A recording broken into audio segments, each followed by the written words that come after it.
जी आमार ইউপিপিএলৰ সভাপতি কোকৰাঝাৰত মানে ঘৰত আহি থকা অৱস্থাত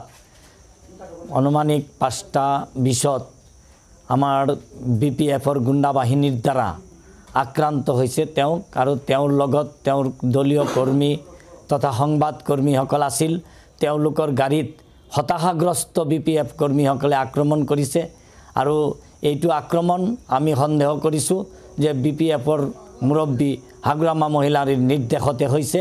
আৰু তেওঁ এই গোটেই 17টা বছৰ ধৰি বিভিন্ন নিৰ্বাচনত এনেকুৱা ভয় ভীতি আৰু সন্ত্ৰাস সৃষ্টি কৰি মানুহ মাৰি হত্যা কৰি যি নিৰ্বাচন জিকাৰ যিটো পৰিকল্পনা এইটোৰ পৰা তেওঁ আজিলৈকে তেওঁ মানে শুদ্ধ পথত আহিব পৰা নাই, এইটো প্ৰমাণ হৈছে। আৰু তেওঁ প্ৰথম পৰ্যায়ৰ নিৰ্বাচনত শংকিত হৈ আজি কাইলৈ যেহেতু দ্বিতীয় পৰ্যায়ৰ নিৰ্বাচন সেয়েহে এই নিৰ্বাচনৰ আগমুহূৰ্তত ইউপিপিএলৰ বৃহৎ যিটো অগ্ৰগতিক দেখা পাই শংকিত হৈ পুনৰবাৰ আমাৰ সভাপতিৰ গাড়ীত আক্ৰান্ত কৰিছে। এই আক্ৰমণক আমি ধিক্কাৰ দিছোঁ আৰু লগতে আমি অসম প্ৰশাসনক আমি অসম চৰকাৰক ইয়াৰ বাবে দাবী জনাইছোঁ যাতে অতি শীঘ্ৰে 24 ঘণ্টাৰ ভিতৰত দোষীক কৰায়ত্ব কৰিব লাগে আৰু উপযুক্ত শাস্তি প্ৰদান কৰিব লাগে আৰু নহ'লে আমি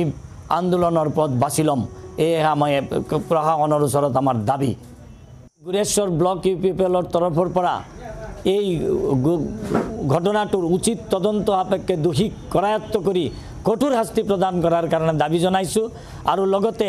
অহাকালি যিটো আমাৰ দ্বিতীয় পৰ্যায়ৰ নিৰ্বাচন এই নিৰ্বাচন যাতে শান্তিপূৰ্ণ হয় সকলোকে যাতে নিৰাপত্তা প্ৰদান কৰে সেয়েহে আমি প্ৰশাসনৰ ওচৰত গুৰেশ্বৰ ব্লক সমিতিয়ে দাবী কৰিছোঁ।